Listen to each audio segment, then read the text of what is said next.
자식 입에 들어갈 음식을 챙기는 어미의 새벽은 해보다 먼저 뜹니다. 동력이 채 밝아오기도 전인 시각, 저는 부엌 아궁이에 불을 지피며 하루를 시작했어요. 가마솥에선 구수한 들깨죽이 끓고 제 손은 서울 갈 보따리를 꾸리느라 분주했지요. 며칠 전부터 마당에 널어 바싹 말린 무청 시래기는 삶의 지혜처럼 구수한 향을 풍겼습니다. 작년 가을 제 손으로 직접 거둔 들깨는 한 알 한 알 정성껏 씻어 말리고 덮어냈지요. 그걸 방앗간에 가져가 짜낸 들기름은 그 고소한 냄새만으로도 사람 혼을 쏙 빼놓을 정도랍니다. 아들 현수가 이 기름에 계란 프라이 하나만 해줘도 밥 2공기는 거뜬히 비우곤 했어요.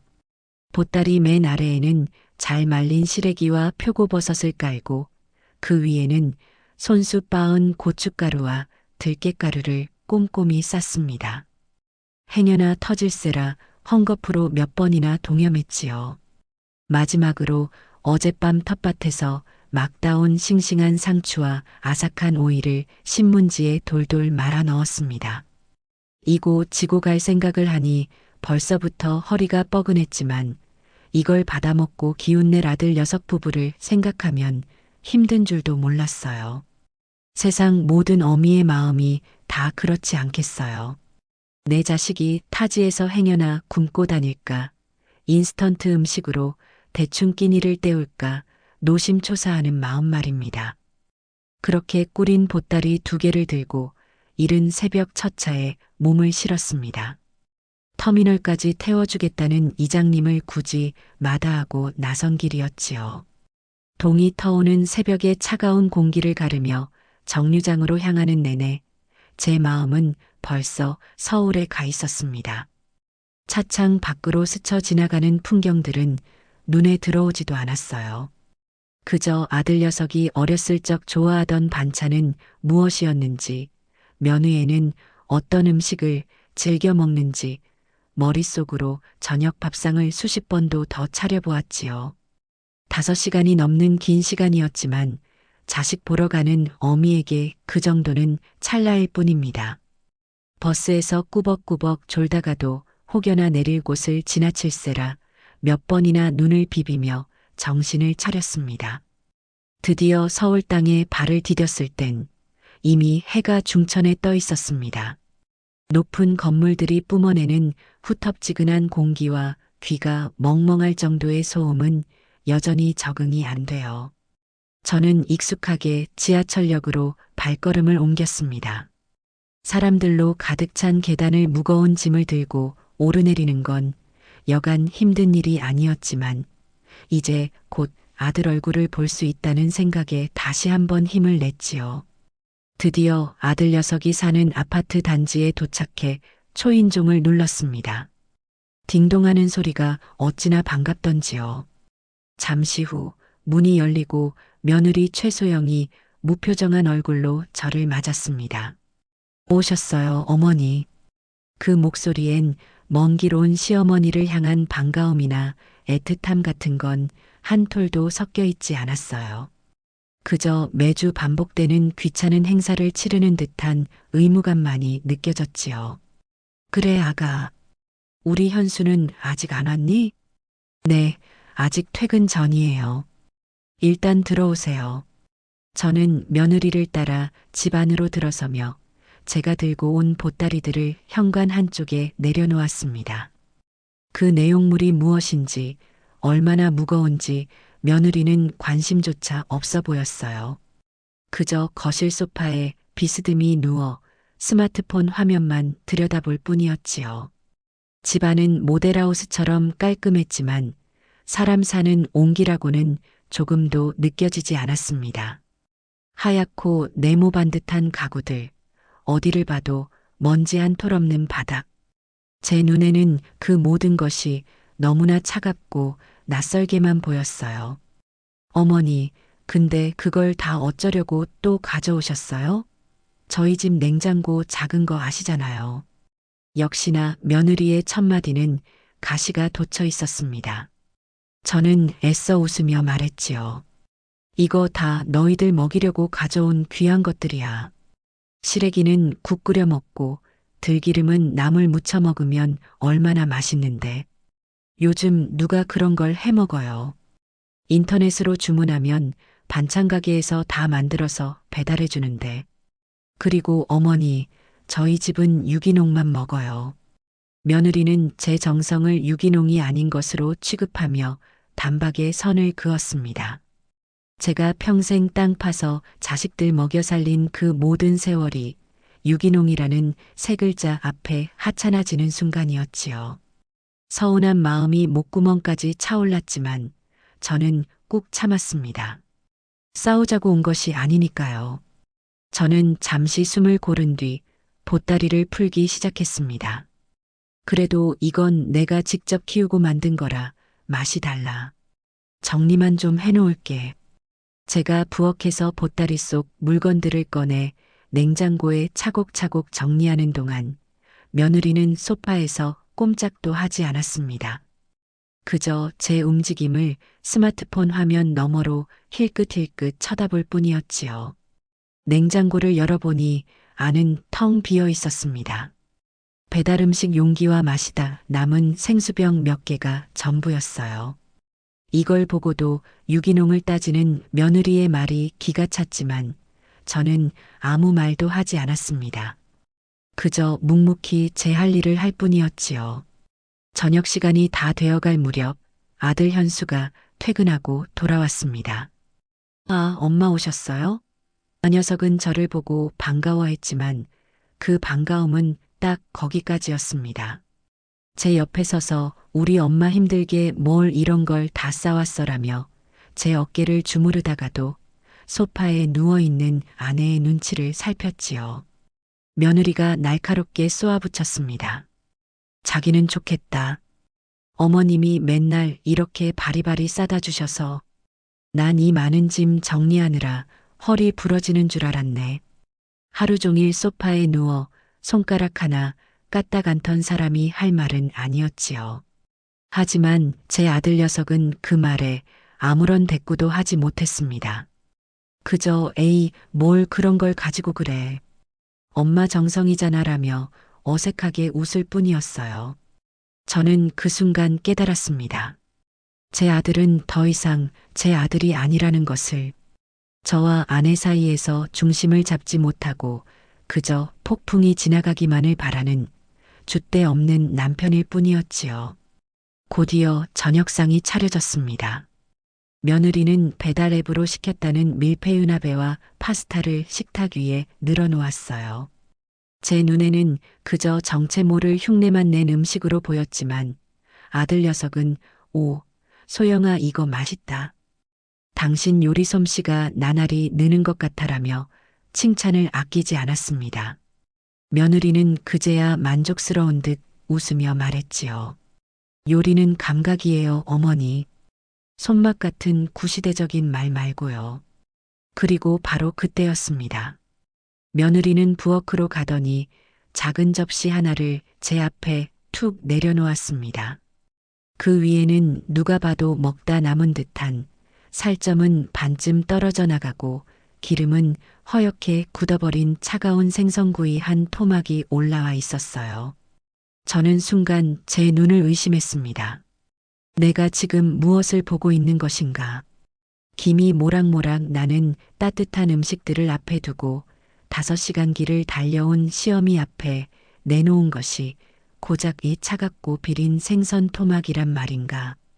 제가 아무 말 없이 접시만 쳐다보고 있자 며느리가 스마트폰에서 눈을 떼지도 않은 채 무심하게 말했습니다. 어머니는 이런 거 좋아하시잖아요. 어제 먹던 건데 남기면 음식 쓰레기만 나오니까요. 그 말을 듣는 순간 제 머릿속에 무언가가 툭 하고 끊어지는 소리가 들렸습니다. 서러움, 분노, 배신감. 그 모든 감정이 한꺼번에 몰아쳐 숨을 쉴 수가 없었어요. 하지만 저는 울거나 소리치지 않았습니다. 그랬다가는 정말 이 자리에서 졸도해 버릴 것만 같았거든요. 저는 조용히 젓가락을 들었습니다. 그리고는 차갑게 식어버린 생선살을 한 점 떼어 입으로 가져갔지요. 질기고 비린 맛이 입안 가득 퍼졌지만 저는 묵묵히 씹어 삼켰습니다. 한 점, 또 한 점. 저는 그 모욕 덩어리 같은 생선을 뼈만 남기고 전부 다 발라 먹었습니다. 제가 그러는 동안 아들은 안절부절 못하며 제 눈치만 살폈고 며느리는 여전히 제게 아무런 관심이 없었지요. 그날 밤 저는 손님방에 누워 밤새 한숨도 자지 못했습니다. 억울해서 분해서 잠을 이룰 수가 없었어요. 하지만 눈물은 나오지 않았습니다. 눈물 대신 차가운 결심이 제 가슴 속에서 단단하게 굳어지고 있었지요. 그래, 좋다. 니들이 나를 이렇게 대접했겠다.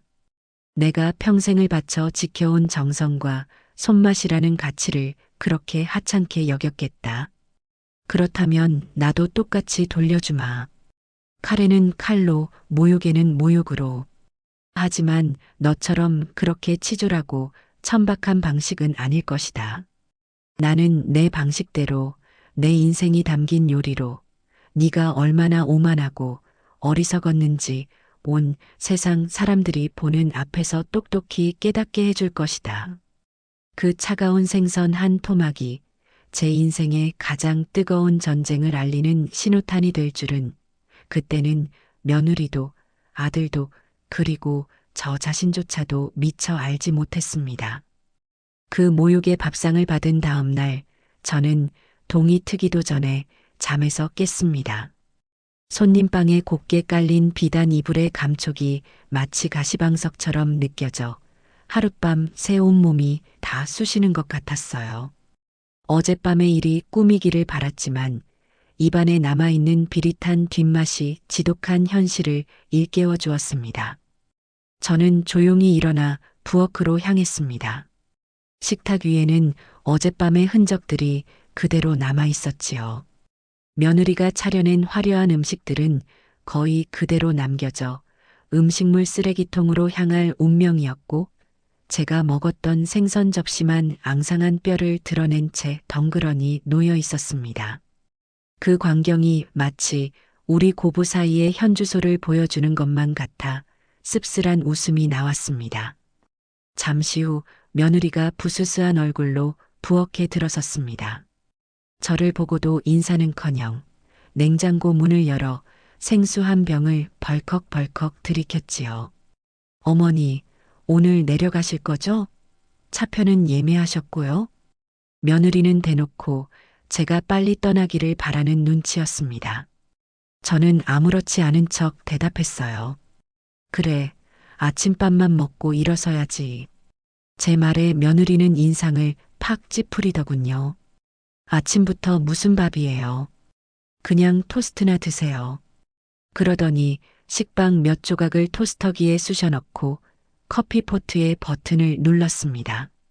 잠시 후 탄내가 진동하며 까맣게 그을린 식빵이 튀어올랐고 며느리는 아무렇게나 탄 부분을 칼로 긁어낸 뒤 제 앞에 던지듯 내려놓았습니다. 커피는 또 어찌나 맛이 없던지 맹물에 커피 향만 살짝 스치고 지나간 듯한 밍밍한 맛이었어요. 저는 그 맛없는 토스트를 꾸역꾸역 씹어 삼키며 생각했습니다. 요리는 감각이라고? 음식에 대한 최소한의 정성도 없는 주제에 감각을 논할 자격이나 있는 것인지. 아들 녀석은 출근 준비에 바빠 아침밥은 먹는 둥 마는 둥 하더니 제게 다가와 용돈이라며 엠벌로프스 하나를 쥐어주었습니다. 엄마 미안해. 어젯밤에 소영이가 좀 예민해서 그랬어. 네가 이해 좀 해줘. 녀석의 목소리에는 미안함이 담겨 있었지만 그 미안함의 대상은 제가 아니라 자기 자신과 이 불편한 상황을 만든 아내인 듯 했습니다. 저는 아무 말 없이 봉투를 받았지요.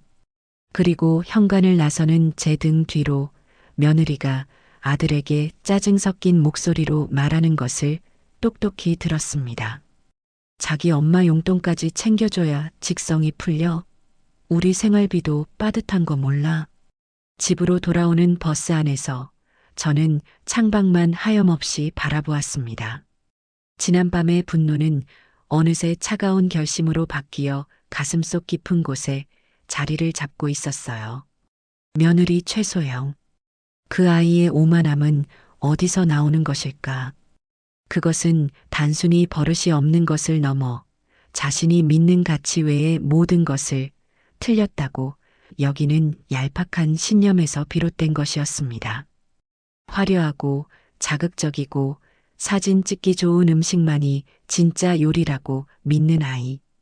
땀과 시간과 기다림이 만들어내는 깊은 맛의 가치를 모르는 아이. 그렇다면 알려줘야지요. 진짜 맛이 무엇인지, 진짜 요리가 무엇인지.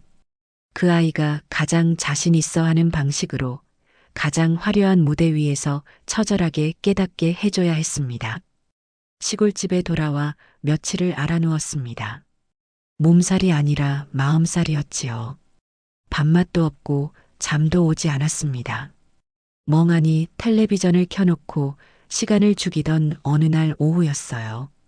요란한 배경음악과 함께 화면에 화려한 자막이 떠올랐습니다. 대한민국 최고의 아마추어 요리사를 찾습니다. K셰프 챌린지 시즌 3. 젊고 세련된 요리사들이 나와 현란한 기술을 선보이고 심사위원들은 날카로운 평가를 쏟아냈습니다. 모든 것이 빠르고 화려하고 자극적이었지요. 저는 홀린 듯 화면을 바라보았습니다. 저것이 바로 내 며느리가 동경하는 세상이구나. 저곳에서는 내가 평생을 바쳐 끓여낸 공국보다 단 10분 만에 만들어내는 스테이크가 더 높은 가치를 인정받는구나. 바로 그때 전화벨이 울렸습니다. 아들 현수였지요. 녀석의 목소리는 평소보다 한 톤 높아져 있었습니다. 엄마, 지금 TV 봐. 소영이가 저기 나간대. K셰프 챌린지. 저는 아무 말도 하지 않았습니다. 엄마, 대단하지 않아? 우리 소영이가 저기서 우승할지도 몰라. 엄마도 꼭 소영이 응원해줘야 해. 아들은 철없이 떠들어댔습니다. 녀석에게 어젯밤의 모욕은 이미 잊힌 과거일 뿐이었지요. 제가 전화를 끊으려 하자 아들이 다급하게 말했습니다. 아, 맞다, 엄마. 내가 소영이 SNS 주소 보내줄게. 여기 들어가면 멋진 사진 많으니까 좋아요도 좀 눌러주고 그래. 잠시 후 휴대폰으로 메시지 하나가 도착했습니다. 난생 처음 보는 복잡한 주소를 누르자 며느리의 얼굴이 화면 가득 나타났어요. 온갖 화려한 음식 사진들, 그리고 그 옆에서 명품 옷을 입고 환하게 웃고 있는 며느리의 모습, 그리고 가장 최근에 올라온 게시물에는 이런 글이 적혀 있었습니다. 드디어 저의 진가를 보여줄 시간이네요. K셰프 챌린지 본선 진출 확정. 요리는 정성이 아니라 감각이죠. 구시대적인 손맛은 이제 안녕. 해시태그 K셰프 도전, 해시태그 요리는 감각, 해시태그 손맛은 옛말, 해시태그 최소영이 접수한다. 저는 그 글을 읽는 순간 마지막까지 남아있던 일말의 망설임을 완전히 떨쳐버렸습니다. 구시대적인 손맛. 그래, 그 구시대적인 손맛이 얼마나 무서운지 네가 감각이라고 부르는 그 얄팍한 재주를 어떻게 이기는지 똑똑히 보여주마. 이건 더 이상 집안 싸움이 아니다. 이건 내가 살아온 세월 전체와 내 어머니의 어머니로부터 물려받은 이 땅의 맛을 지키기 위한 싸움이다. 저는 젊었을 적 이 동네에서 잔치 음식으로는 저를 따라올 사람이 없다는 소리를 듣곤 했습니다. 마을에 큰일이 있을 때마다 저는 당연하다는 듯 부엌의 총책임자가 되었지요. 한 번에 100명이 넘는 사람들의 음식을 혼자서 도맡아 하기도 했습니다. 그때는 참 힘들었지만 제가 만든 음식을 맛보고 행복해하는 사람들의 얼굴을 보는 것만으로도 모든 피로가 사라지곤 했어요. 남편이 일찍 세상을 떠나고 혼자 아들 녀석을 키울 때도 저를 버티게 해준 것은 바로 음식이었습니다.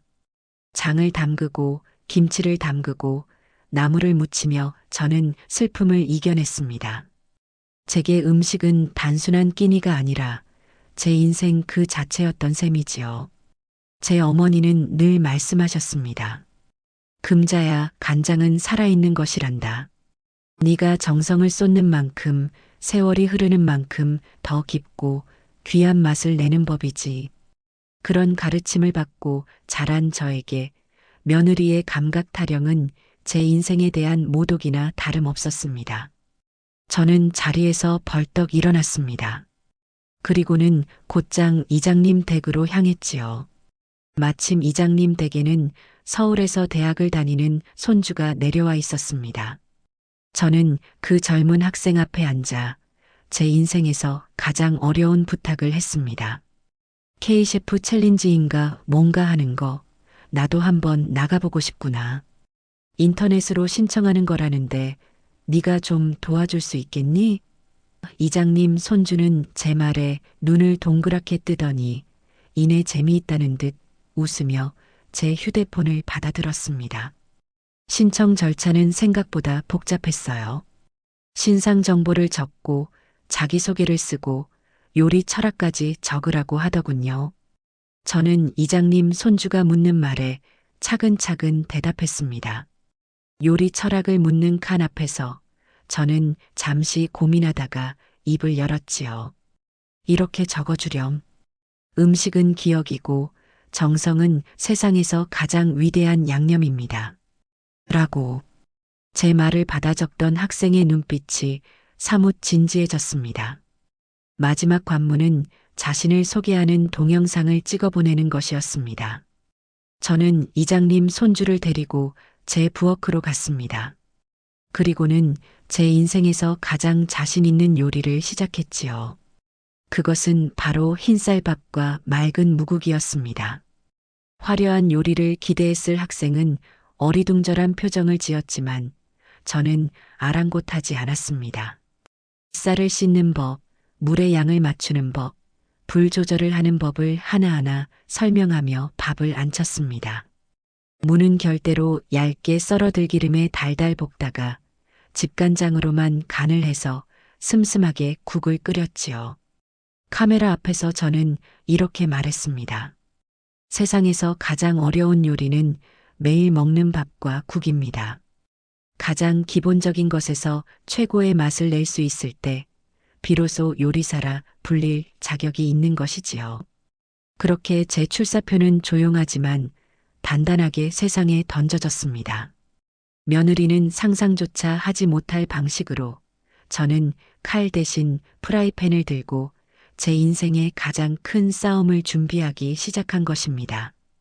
며칠 뒤 방송국으로부터 K셰프 챌린지 1차 예선에 합격했다는 연락을 받았습니다. 덤덤할 줄 알았는데 막상 합격 소식을 듣고 나니 심장이 두근거리고 손이 떨려왔어요. 70평생 처음으로 겪어보는 낯선 긴장감이었습니다. 저는 예선전이 열리는 날까지 매일같이 부엌에서 칼을 갈고 재료를 다듬으며 저 자신을 단련했습니다. 복잡한 요리를 연습한 것이 아니었어요. 그저 제가 평생 해왔던 것처럼 나물을 무치고 국을 끓이고 밥을 지었습니다. 기본을 더 단단하게 다지는 시간이었지요. 드디어 예선전 당일 저는 곱게 빗은 머리에 평소 가장 아끼던 외출복을 차려입고 서울에 있는 방송국으로 향했습니다. 스튜디오에 들어서는 순간 저는 제가 완전히 다른 세상에 발을 들였음을 직감했어요. 수십 개의 조명이 대낮처럼 환하게 공간을 비추고 있었고 천장과 벽에는 거미줄처럼 많은 카메라들이 번쩍이고 있었습니다. 참가자들은 모두 젊고 세련된 모습이었지요. 저처럼 허리 굽은 촌부는 어디를 봐도 찾아볼 수가 없었습니다. 모두가 저를 신기한 듯 쳐다보았지만 저는 애써 태어난 척하며 제게 배정된 조리대 앞에 섰습니다. 최신식 인덕션과 번쩍이는 조리도구들이 제게는 너무나 낯설었어요. 잠시 후 며느리 최소영이 스튜디오에 들어섰습니다. 마치 연예인이라도 된 것처럼 화려한 옷차림에 짙은 화장을 하고 있었지요. 저를 발견한 며느리는 경악을 금치 못하는 표정이었습니다. 마치 귀신이라도 본 사람처럼 얼굴이 새하얗게 질려 저를 향해 성큼성큼 다가왔습니다. 어머니, 지금 여기서 뭐 하시는 거예요? 여기가 어디라고 어머니가 오세요? 며느리는 주변의 시선도 아랑곳하지 않고 제게 쏘아붙였습니다. 저는 조용히 대답했지요. 나도 요리사 자격으로 왔다. 너만 요리하라는 법 있니? 지금 저 망신 주려고 일부러 이러시는 거죠? 그렇죠? 망신은 스스로 주는 것이지 남이 주는 게 아니란다. 나는 내 음식을 하러 왔을 뿐이야. 네가 정말 자신이 있다면 남이 뭘 하든 신경 쓸 것 없지 않겠니? 제 말에 며느리는 아무 대꾸도 하지 못하고 입술만 깨물었습니다. 마침 촬영이 시작된다는 감독의 외침이 들렸고 며느리는 분이 풀리지 않은 얼굴로 자신의 자리로 돌아갔습니다. 그렇게 저와 며느리의 기묘한 대결은 시작부터 팽팽한 긴장감 속에서 막을 올렸습니다. 첫 번째 예선의 주제는 나의 소울 푸드였습니다. 자신의 인생이 담긴 음식을 만들라는 것이었지요. 제한 시간은 1시간. 시작 소리와 함께 모든 참가자들이 분주하게 움직이기 시작했습니다. 며느리는 온갖 서양 식재료들을 꺼내놓고 현란한 칼질을 선보였어요. 푸아그라, 트러플, 아스파라거스 같은 이름도 생소한 것들이었지요. 잠시 후 며느리는 푸아그라를 곁들인 된장 리소토라는 요리를 완성해 심사위원 앞에 내놓았습니다. 하얀 접시 위에 담긴 모습은 그럴싸해 보였어요. 젊은 푸드 블로거 출신의 심사위원은 된장의 구수함과 푸아그라의 녹진함이 만나 새로운 맛의 지평을 열었네요. 정말 대담하고 창의적인 시도입니다. 라며 극찬을 아끼지 않았습니다. 며느리의 어깨가 으쓱 올라가는 것이 보였지요. 하지만 한식 대가인 박철곤 심사위원장의 표정은 달랐습니다. 그는 굳은 얼굴로 리소토를 한 숟갈 맛보더니 이내 숟가락을 내려놓았습니다. 최소영 씨, 아이디어는 좋습니다. 하지만 이건 뿌리가 없는 요리예요. 된장은 그저 짠맛을 내는 소스로 전락해버렸고 푸아그라의 기름진 맛이 모든 맛의 균형을 무너뜨리고 있습니다.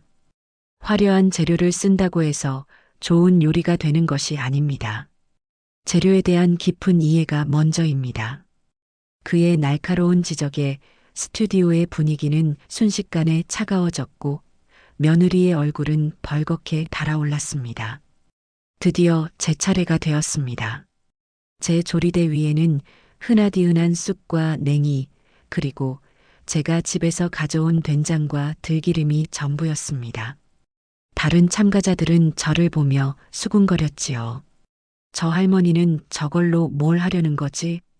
저는 주변의 시선에 아랑곳하지 않고 묵묵히 제 요리를 시작했습니다. 끓는 물에 쑥을 살짝 데쳐내 쌀가루와 버무려 시루에 안쳐 쑥버무리를 만들었고 남은 냉이로는 구수한 냉이 토장국을 끓여냈습니다. 그 어떤 장식도 기교도 없는 투박한 시골 밥상이었지요. 제가 완성한 음식을 들고 심사위원 앞에 섰을 때 관객석에서는 실소가 터져 나왔습니다. 며느리가 만든 화려한 요리와 비교되어 더욱 초라해 보였기 때문이지요. 하지만 저는 당당했습니다. 이것은 제 어머니가 그리고 그 어머니의 어머니가 평생을 바쳐 만들어 온 맛이었으니까요. 젊은 심사위원은 제 음식을 보고 이게 전부인가요? 라며 당황한 기색을 내비쳤습니다. 그때 박철곤 심사위원장이 먼저 숟가락을 들었습니다. 그는 냉이 토장국을 한 숟갈 떠서 맛보더니 그대로 눈을 감았습니다. 한참을 맛을 음미하던 그는 이내 나지막이 탄성을 내뱉었습니다. 세상에 이 향기는 그는 연이어 쑥버무리를 한 입 베어 물었습니다. 그리고는 저를 바라보며 믿을 수 없다는 표정으로 물었지요. 어르신, 이 된장은 직접 담그신 겁니까? 네, 심사위원장님. 해마다 담그는 겁니다. 이 들기름은요? 봄에 씨앗 뿌려 가을에 거둔 들깨로 직접 짠 기름입니다요. 제 대답을 들은 박철곤 심사위원장은 자리에서 벌떡 일어났습니다. 그리고는 다른 심사위원들과 관객들을 향해 말했지요. 여러분, 지금 여러분이 보시는 것은 단순한 음식이 아닙니다. 이것은 이 땅의 봄 그 자체입니다. 이 냉이의 쌉싸름한 향과 된장의 깊은 구수함, 그리고 쑥의 은은한 단맛이 어우러져 마치 꽁꽁 얼었던 땅이 녹아내리는 소리가 입안에서 들리는 듯합니다. 기교는 서툴지 몰라도 재료에 대한 존중과 음식에 담긴 진심만큼은 오늘 나온 그 어떤 요리보다도 훌륭합니다. 그리고는 저를 향해 단호하게 외쳤습니다. 합격입니다. 그의 외침에 스튜디오는 잠시 정적에 휩싸였다가 이내 우레와 같은 박수 소리로 가득 찼습니다. 저는 어리둥절한 채로 고개만 숙였지요. 제 뒤에서 며느리가 저를 노려보는 시선이 따갑게 느껴졌지만 저는 애써 외면했습니다. 그렇게 시골 촌부의 조용한 반란은 성공적으로 첫 발을 내디딘 것입니다. 이제부터가 진짜 시작이었지요. 1차 예선이 끝나고 저는 방송국이 떠나가라 화제의 중심에 섰습니다. 시간장 할머니, 자연의 요리사 같은 온갖 별명들이 생겨났고 인터넷에는 제 요리에 대한 칭찬과 며느리를 향한 비난의 글들이 넘쳐났습니다. 아들 녀석은 하루가 멀다 하고 전화를 걸어 엄마 제발 그만두시면 안 돼요? 소영이가 인터넷 댓글 보고 충격받아서 알아누웠어요 라며 울상을 지었지만 저는 단호했습니다. 네 아내가 상처받는 게 두려우면 애초에 남에게 상처 줄 행동을 하지 말았어야지. 이제 와서 내게 그만두라 마라 하지 마라. 2차 예선전이 열리는 날 저는 전보다 한결 담담한 마음으로 스튜디오에 들어섰습니다. 그런데 그날의 주제를 듣고 저는 제 귀를 의심하지 않을 수 없었어요. 2차 예선의 주제는 바로 환상의 궁합. 2명의 참가자가 한 팀이 되어 요리를 완성하는 것이었는데 시청률에 혈안이 된 제작진은 아니나 다를까 저와 며느리를 한 팀으로 묶어버린 것이었습니다. MC가 저와 며느리의 이름을 외치는 순간 스튜디오는 술렁이기 시작했고 며느리는 이건 말도 안 돼요. 어떻게 저 사람이랑 팀을 하라는 거예요? 라며 노골적으로 불만을 터뜨렸습니다. 저는 그저 묵묵히 며느리 옆으로 다가가 섰지요. 시작부터 삐걱거리는 불편한 동맹이 결성되는 순간이었습니다. 요리를 시작하기 전 제작진은 팀별로 사전 인터뷰를 진행했습니다. 좁은 방 안에 며느리와 단둘이 앉아 카메라를 마주하니 숨이 턱 막히는 것 같았어요. 작가가 며느리에게 팀워크에 대해 어떻게 생각하냐고 묻자 며느리는 저를 곁눈질하며 비꼬는 투로 대답했습니다. 글쎄요. 제가 잘 이끌어 봐야죠. 연세도 있으시니 제가 많이 도와드려야 하지 않겠어요? 그 오만한 태도에 기가 찼지만 저는 평정심을 잃지 않고 차분하게 대답했습니다. 맛있는 찌개는 서로 다른 재료들이 한데 어우러져 제맛을 내는 법이지요. 저도 우리 며느리 아가랑 맛있는 찌개 한번 끓여보도록 노력하겠습니다. 제 대답에 며느리의 얼굴이 살짝 굳어지는 것이 보였습니다.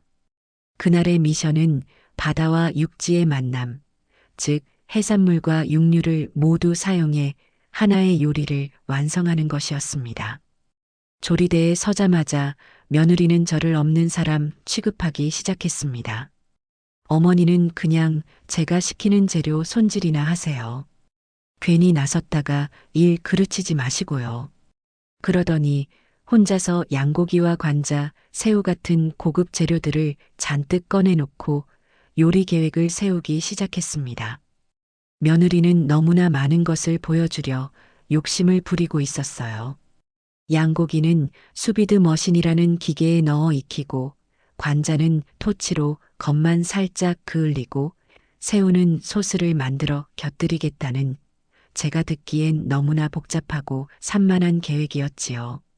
저는 며느리가 시키는 대로 묵묵히 채소를 다듬고 재료를 손질했습니다. 하지만 제 눈에는 며느리의 불안한 움직임이 모두 보였어요. 너무 많은 일을 한꺼번에 하려다 보니 허둥대기 시작한 겁니다. 소스를 만들다 냄비를 태워 먹기 일쑤였고, 채소를 썰다 손을 베일 뻔하기도 했습니다.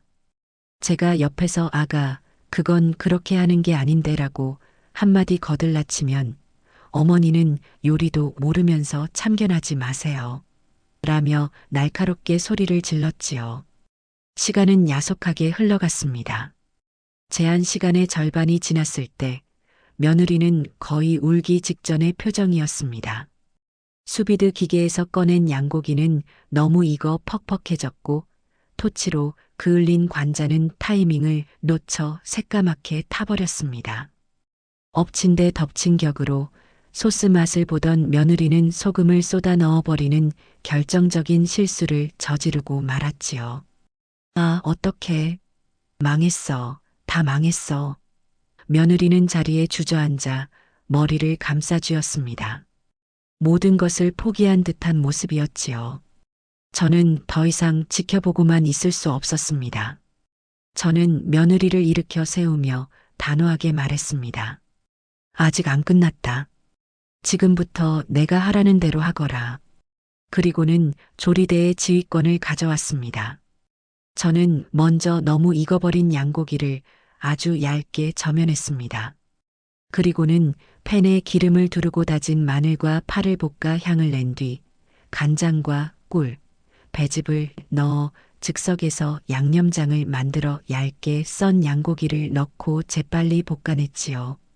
너비아니를 응용한 방식이었습니다.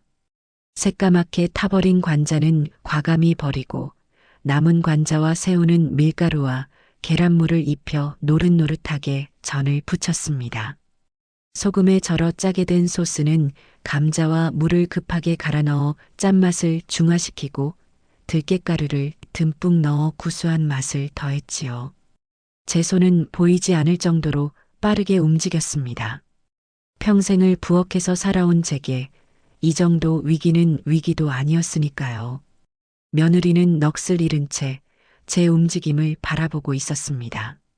마치 처음 보는 사람인 양 경이로운 눈빛으로 저를 쳐다보았지요. 제한 시간이 끝나기 직전 우리는 간신히 접시를 완성해 제출했습니다. 며느리가 처음에 구상했던 화려한 요리는 아니었지만 너비아니와 해물전, 그리고 구수한 들깨 소스가 어우러진 정갈하고 푸짐한 한식 한 상이 차려졌지요. 심사위원들은 우리 요리를 맛보고는 고개를 갸웃거렸습니다. 박철곤 심사위원장이 입을 열었지요. 참으로 기묘한 요리입니다. 최소영 씨의 야심과 서금자 어르신의 지혜가 한 접시 안에서 싸우고 화해하는 듯한 맛이군요. 과정은 불안했지만 결과적으로는 아주 훌륭한 맛의 조화를 이뤄냈습니다.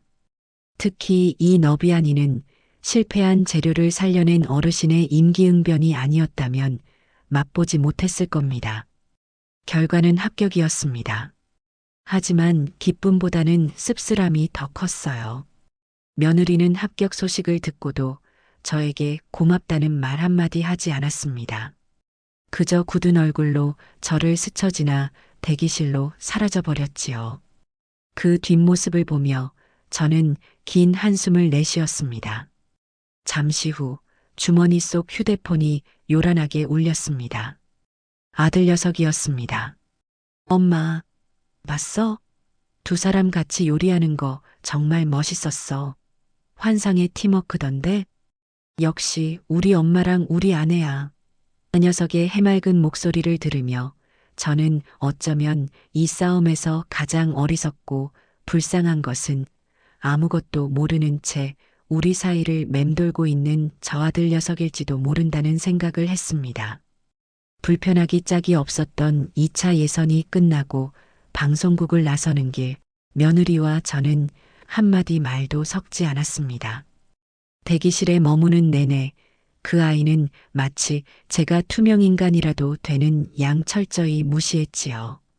간간히 느껴지는 그 아이의 칼날 같은 시선이 제 등 뒤에 박히는 것 같았지만 저는 애써 모르는 척 창밖만 바라보았습니다. 제작진은 어떻게든 우리 둘 사이에 흐르는 긴장감을 카메라에 담아보려 애썼지만 소용없는 짓이었어요. 이미 제 마음은 단단히 닫혀 있었고 며느리의 마음은 분노로 들끓고 있었으니까요. 아들 녀석이 급하게 보냈다는 택시를 타고 버스 터미널로 향하는 내내 차 안에는 숨막히는 침묵만이 흘렀습니다. 운전기사 아저씨가 라디오 볼륨을 줄일 정도로 그 침묵은 무겁고 날카로웠지요.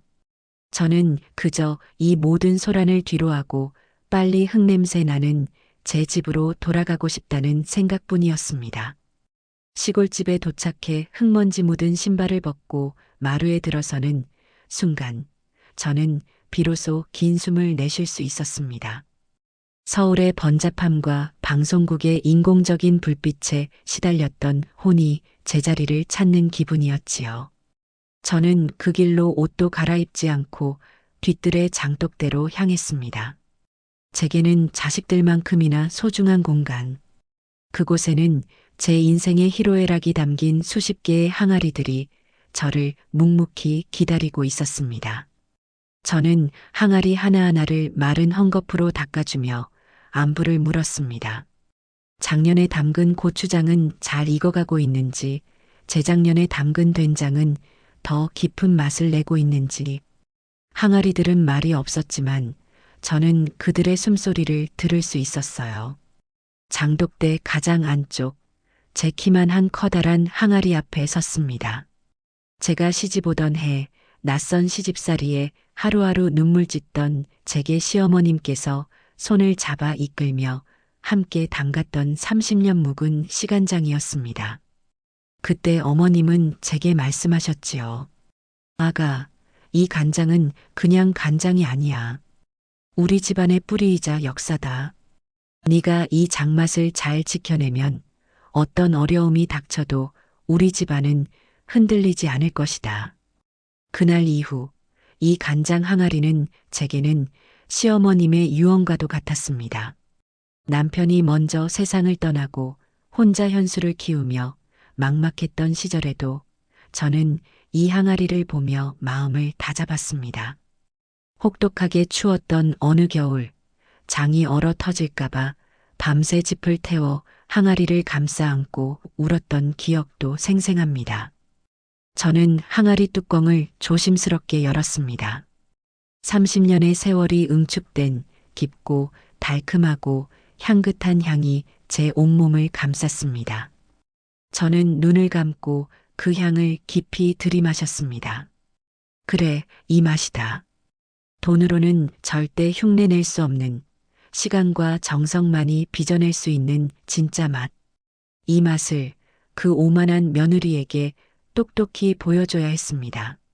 며칠간 저는 밭일을 하고 마을 사람들과 어울리며 평온한 시간을 보냈습니다.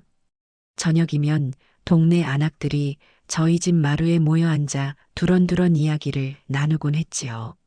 제가 텔레비전에 나온 이야기는 이미 온 동네에 퍼져 있었습니다. 모두들 제 일처럼 기뻐하며 등을 두드려 주었지요.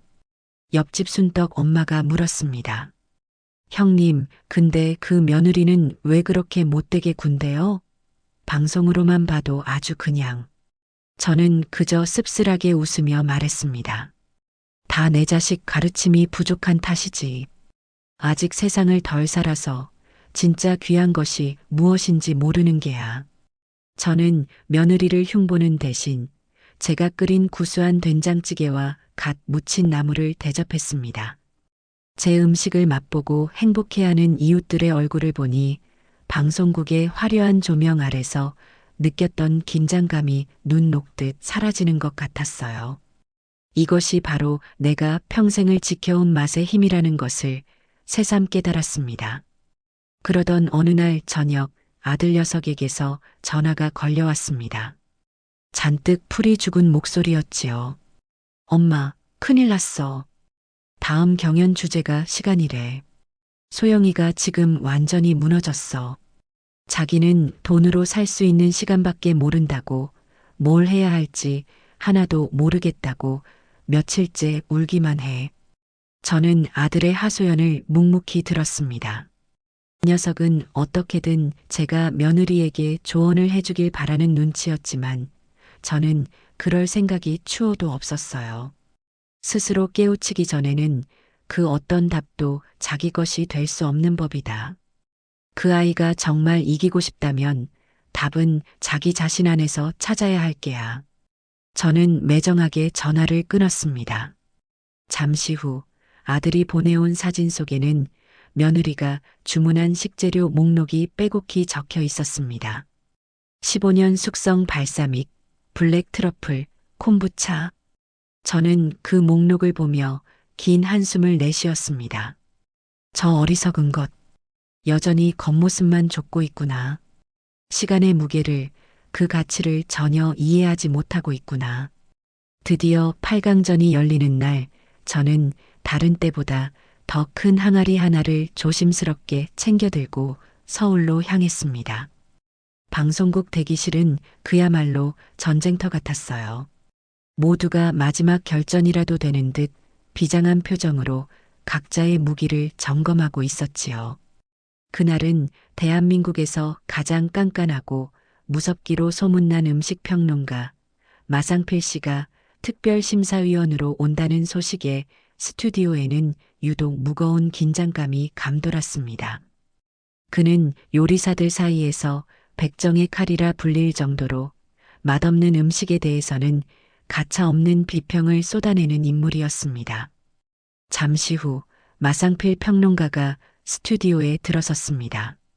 그는 참가자들을 한번 쓱 훑어보더니 마이크를 잡고 차갑게 말했지요.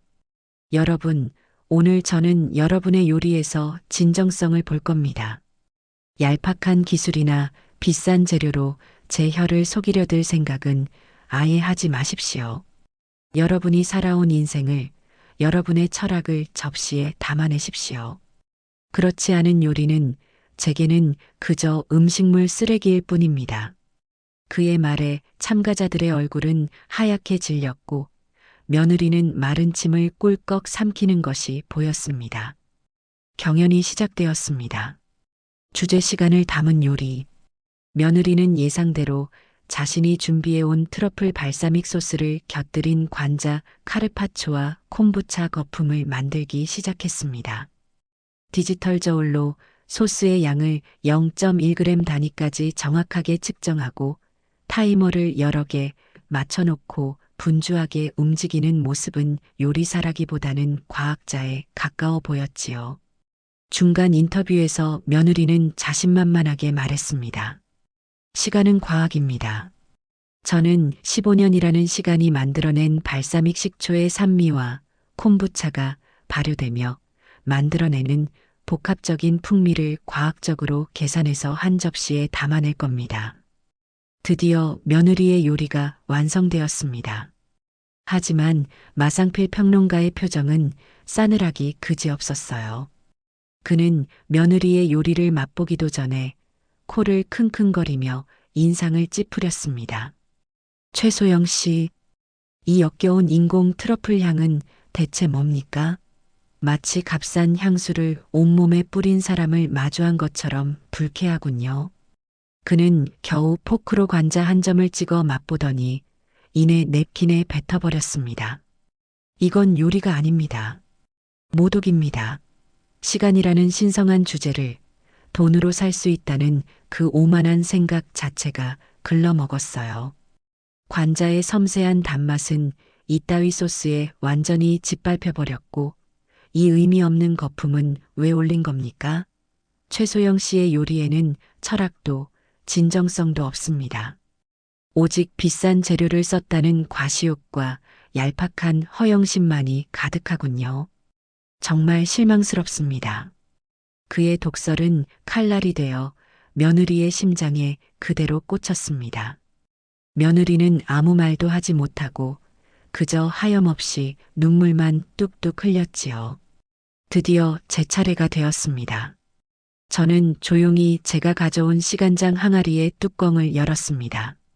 30년의 세월이 응축된 향기가 스튜디오를 가득 채우자 마상필 평론가의 굳었던 표정이 미세하게 움직이는 것이 보였습니다. 저는 그 간장 하나만을 이용해 장조림과 약밥을 만들었습니다. 최고급 한우 홍두깨살을 결대로 찢어 간장에 졸여내고 찹쌀에 밤과 대추, 잣을 듬뿍 넣고 간장으로 맛을 낸 약밥을 찜기에 안쳤지요. 제 조리대는 너무나도 고요했습니다. 그저 냄비에서 장조림이 보글보글 끓는 소리와 찜기에서 김이 모락모락 피어오르는 모습만이 전부였어요. 마치 시간이 멈춘 듯한 평온함에 다른 참가자들조차 넋을 잃고 제 모습을 바라보고 있었습니다. 제 요리가 완성되어 심사위원들 앞에 놓였습니다. 마상필 평론가는 의심스러운 눈초리로 제 음식을 바라보더니 이내 조심스럽게 장조림 한 점을 맛보았습니다. 그리고 그의 표정이 변하기 시작했습니다. 놀라움, 감탄, 그리고 경이로움. 그는 눈을 감은 채 한참을 맛을 음미하더니 떨리는 목소리로 말했지요.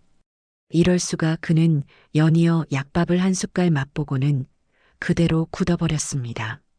스튜디오의 모든 사람들이 그의 입만 바라보며 숨을 죽였습니다. 한참의 침묵 끝에 마상필 평론가가 자리에서 벌떡 일어났습니다. 여러분, 저는 방금 제 혀로 역사를 맛보았습니다. 이 간장 안에는 단순히 짜고 단 맛만 있는 것이 아닙니다. 30년이라는 시간 동안 어르신이 쏟아부은 사랑과 정성, 이 집안의 모든 희로애락이 담겨 있습니다. 짠맛 뒤에 숨어 있는 은은한 단맛, 그 뒤를 감싸는 깊은 감칠맛, 그리고 마지막에 혀끝에 남는 이 고귀한 향기까지. 이것은 맛의 오케스트라입니다. 그는 감격에 겨워 말을 잇지 못하다가 이내 저를 향해 허리를 깊이 숙였습니다. 선생님, 오늘 이런 위대한 유산을 맛보게 해주셔서 진심으로 감사합니다. 당신은 요리사가 아니라 시간을 빚어내는 위대한 장인입니다. 제가 감히 당신의 요리에 점수를 매긴다는 것 자체가 모독입니다. 그의 말에 저는 그만 눈물을 터뜨리고 말았습니다. 30년 세월의 설움과 저를 알아주는 이에 대한 고마움이 한꺼번에 북받쳐 올랐기 때문이지요. 그날 저는 압도적인 점수 차로 4강에 진출했습니다. 제 뒤에서 며느리는 텅 빈 눈으로 허공을 응시하고 있었습니다. 자신이 평생을 바쳐 쌓아 올린 가치관이 제 간장한 종지 앞에서 산산조각 나는 순간을 그 아이는 어떤 심정으로 마주하고 있었을까요? 8강전 방송이 나간 다음 날 아침 세상은 온통 제 이야기로 떠들썩했습니다. 낡은 텔레비전을 켜니 아침 교양 프로그램에서 제 얼굴과 며느리의 얼굴을 나란히 띄워놓고 전통의 가치에 대해 논하고 있더군요. 한쪽에서는 저를 숨어있던 진짜 장인이라며 칭송했고 다른 한쪽에서는 며느리를 기본도 안 된 허영심 많은 요리사라며 깎아내렸습니다. 신문과 인터넷도 마찬가지였지요. 시간장 할머니 30년의 맛으로 대한민국을 울리다 같은 제목의 기사들이 쏟아져 나왔고 그 기사들 밑에는 수천 개의 댓글이 달려 있었습니다. 대부분은 저를 응원하는 내용이었지만 며느리를 향한 비난은 그 정도가 너무나 심했어요. 단순한 비판을 넘어 인신공격에 가까운 악플들이 넘쳐났습니다. 저는 사람들의 뜨거운 관심이 감사하면서도 한편으로는 며느리가 받을 상처가 걱정되어 마음이 무거웠습니다. 제 복수는 그 아이의 실력을 꺾는 것이었지, 한 사람의 인격을 짓밟는 것은 아니었으니까요. 걱정은 곧 현실이 되어 날아들었습니다. 아들 현수에게서 걸려온 전화기 너머로 거의 이성을 잃은 듯한 녀석의 절규가 들려왔습니다. 엄마, 지금 이게 다 무슨 짓이야? 엄마 때문에 우리 가정이 완전히 박살나게 생겼다고. 소영이가 인터넷 보고 충격받아서 며칠째 방문 걸어 잠그고 밥 한 숟갈 안 먹고 있어. 이러다 사람 잡겠다고. 나도 회사에서 얼굴을 들고 다닐 수가 없어. 사람들이 뒤에서 다 수군거린단 말이야. 아내는 악녀고 엄마는 성녀라고. 제발 엄마 이제 그만하면 안 될까? 내가 이렇게 빌게. 제발 여기서 멈춰줘. 녀석의 울부짖음에 제 가슴은 미어졌지만 머리는 더욱 차갑게 식었습니다. 이 아이는 아직도 문제의 핵심을 보지 못하고 있었어요. 오직 눈앞에 닥친 아내의 고통과 자신의 체면만을 생각하고 있었습니다. 저는 조용하지만 단호한 목소리로 말했습니다. 현수야, 지금 당장 서울로 가마. 밖에서 너랑 나 단둘이서만 보자. 네 아내에게는 말하지 말고. 더 이상 전화로 할 이야기가 아니었습니다. 이 아이의 썩어빠진 정신을 바로잡기 위해서는 직접 얼굴을 마주하고 그 비겁한 눈을 들여다보며 말해야 했습니다. 저는 그 길로 짐을 챙겨 서울로 향했습니다. 약속 장소인 조용한 찻집에 먼저 도착해 앉아 있자니 창밖으로 보이는 서울의 풍경이 유독 더 삭막하게 느껴졌습니다. 잠시 후 현수가 초췌한 얼굴로 셔츠에 넥타이도 삐뚤게 맨 채 헐레벌떡 찻집으로 들어섰습니다. 자리에 앉자마자 녀석은 또다시 제게 원망 섞인 하소연을 늘어놓기 시작했어요.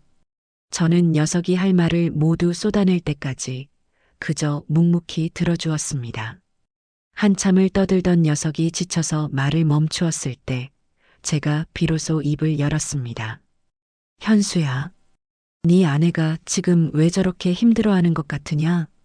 그야 엄마 때문에 방송에서 망신당하고 온 세상 사람들한테 욕을 먹으니까 그렇지. 아니다. 그건 표면적인 이유일 뿐 본질이 아니야. 네 아내가 정말 힘든 이유는 자기가 평생을 바쳐 쌓아 올린 성이 내가 흙으로 빚은 투박한 항아리 하나에 무너져 내렸기 때문이다.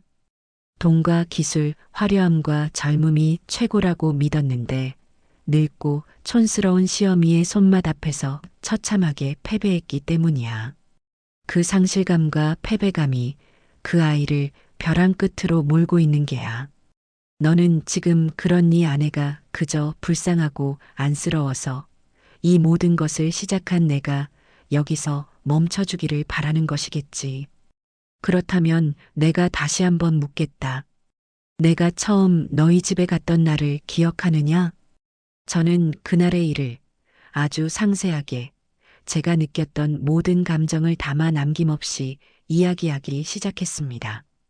이 늙은 어미가 새벽 첫 차를 타려고 깜깜한 밤길을 걸었어. 양손에는 니들 먹이려고 싸온 보따리가 들려 있었지. 그게 얼마나 무거웠는지 너는 모를 게다. 버스에서 5시간을 웅크리고 앉아 행여나 내릴 곳을 지나칠까봐 잠도 제대로 못 잤어. 그렇게 니들 집에 도착했을 때 나는 네 아내에게서 어떤 표정을 보았는지 아니? 반가움이 아니라 귀찮음과 짜증이었어. 내가 싸온 보따리들을 보며 요즘 누가 이런 걸 먹냐며 냉장고 터지겠다고 타박을 주었지. 내가 평생을 바쳐 지켜온 내 자부심이 그 아이의 말 한마디에 쓰레기가 되는 기분이었어. 그리고 저녁상, 너는 기억하느냐? 너와 네 아내 앞에는 따뜻하고 화려한 음식이 차려져 있었지. 그리고 내 앞에는 먹다 남은 차갑고 비린 생선 한 토막이 전부였어. 남기면 음식 쓰레기만 나온다는 아주 친절한 설명과 함께 현수야, 나는 그때 지옥을 보았다. 내 아들 앞에서 이런 모욕을 당하고도 아무 말도 할 수 없는 내 자신이 너무나도 초라해서 죽고 싶을 지경이었다. 그런데 그때 너는 어디 있었니? 내 아들인 너는 대체 어디서 뭘 하고 있었냔 말이다. 니 아내가 내 가슴에 칼을 꽂을 때 너는 왜 웃으며 그 파스타를 먹고 있었지? 왜 그때는 지금처럼 나서서 소영아, 그러면 안 돼. 우리 엄마한테 당장 사과드려라고 소리치지 못했냔 말이다. 제 목소리는 떨리지 않았습니다. 오히려 얼음장처럼 차가웠지요. 제 말을 듣는 동안 현수의 얼굴은 하얗게, 더 하얗게 질려갔습니다. 녀석의 굳게 담은 입술이 파르르 떨리기 시작하더니 이내 커다란 눈에서 굵은 눈물방울이 뚝뚝 떨어지기 시작했습니다. 현수는 테이블 위로 엎드려 어린아이처럼 목 놓아 울었습니다. 엄마, 내가 잘못했어. 정말 잘못했어.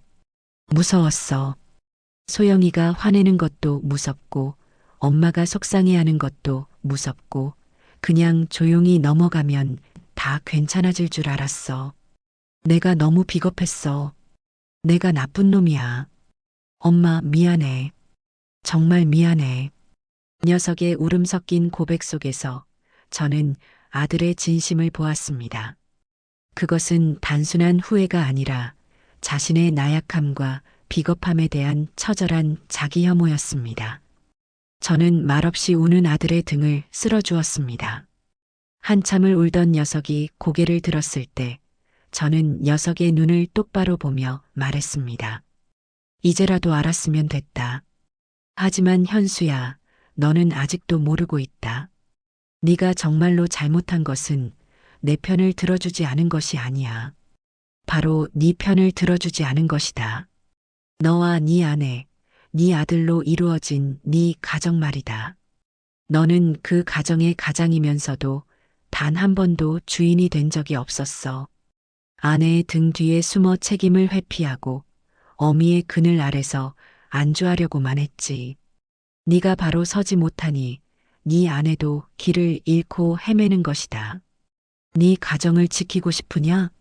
그렇다면 이제부터라도 가장 노릇 제대로 하거라. 누구의 편을 드는 어리석은 짓을 하는 게 아니라 옳고 그름을 똑바로 분별하고 어떤 비바람이 불어와도 네 가족을 지켜낼 수 있는 단단한 기둥이 되란 말이다. 찻집을 나서는 아들의 어깨는 여전히 축 처져 있었지만 그 눈빛만은 이전과 분명히 달라져 있었습니다. 저는 비에 젖은 서울의 거리를 걸어가는 아들의 뒷모습을 한참 동안이나 바라보았습니다. 어미의 손으로 아들의 가슴을 헤집는 것은 너무나도 아픈 일이었지만 썩은 살을 도려내지 않고서는 새살이 돋아날 수 없는 법이지요. 제 아들은 이제야 비로소 고통스러운 성장의 첫걸음을 내디딘 것입니다. 아들과의 폭풍 같은 만남이 있고 난 뒤 저는 다시 시작될 경연 준비에만 온전히 집중했습니다. 이제 남은 사람은 단 넷.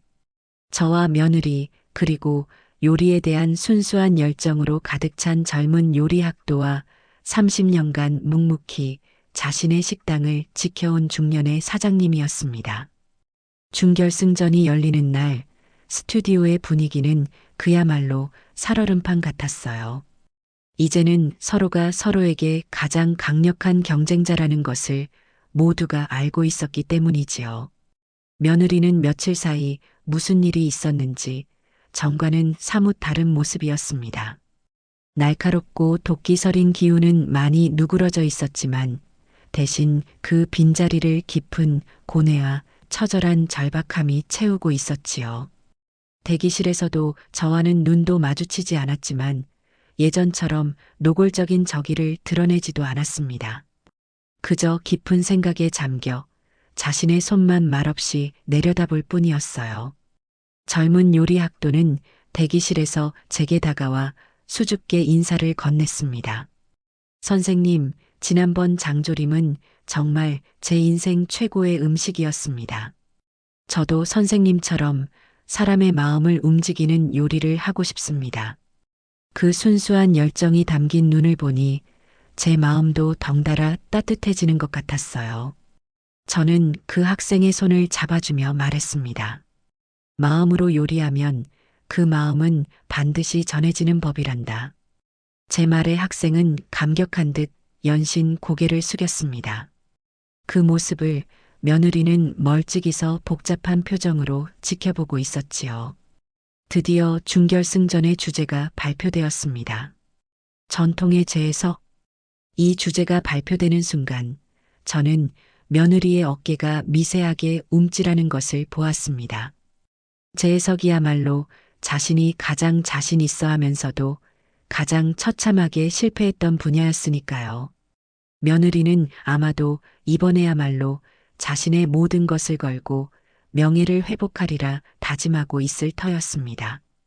요리 시작 전 참가자들에게는 잠시 구상의 시간이 주어졌습니다. 며느리는 요리책이 가득 꽂힌 서가로 달려가 가장 두껍고 어려워 보이는 궁중요리 책을 꺼내들고 미친 듯이 페이지를 넘기기 시작했습니다. 그 눈빛은 무언가에 홀린 사람처럼 광기마저 서려 있었어요. 반면 저는 조용히 눈을 감았습니다. 그리고 제 기억의 서랍을 열었지요. 제 인생에서 전통과 현대가 가장 아름답게 만났던 순간은 언제였을까? 한참을 생각하던 제 머릿속에 어릴 적 감기에 걸려 끙끙 앓던 현수의 얼굴이 떠올랐습니다. 그때 제가 끓여주었던 타락죽. 우유라는 서양의 재료와 쌀이라는 우리의 재료가 만나 아픈 아이의 속을 따뜻하게 위로해 주었던 그 기억. 그래, 바로 저거다. 재해석이란 새로운 것을 억지로 만들어내는 것이 아니라 기존의 것에 새로운 의미를 부여하는 것이다. 요리가 시작되기 직전 제 휴대폰이 짧게 울렸습니다. 아들 현수에게서 온 문자였지요. 엄마, 응원할게. 그리고 소영이도. 그 짧은 문자에 저는 그만 웃음이 터지고 말았습니다. 철부지 같던 제 아들이 드디어 조금은 어른이 된 모양입니다. 저는 그 어느 때보다도 편안한 마음으로 조리대 앞에 섰습니다. 요리가 시작되자 며느리는 예상대로 궁중요리의 꽃이라 불리는 신선로를 만들기 시작했습니다.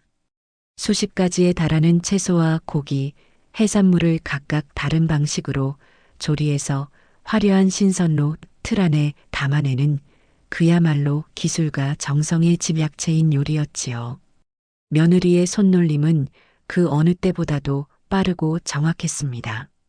하지만 저는 볼 수 있었어요. 그 아이의 이마에 송골송골 맺힌 식은땀과 미세하게 떨리는 손끝을. 그 아이는 지금 요리를 하는 것이 아니라 벼랑 끝에서 사투를 벌이고 있었습니다. 모든 것을 완벽하게 해내야 한다는 강박에 사로잡혀 요리가 주는 즐거움을 완전히 잊어버린 듯 했지요. 마지막에는 기어이 액체 질소까지 동원해 국물 위에 하얀 눈을 내리게 하는, 제가 보기에는 기이하기 짝이 없는 퍼포먼스까지 선보였습니다. 반면 제 조리대는 너무나도 평온했습니다. 저는 제가 가져온 작은 맷돌에 불린 쌀을 직접 갈았습니다. 서걱서걱 쌀이 갈리는 소리가 스튜디오에 정겹게 울려 퍼졌지요.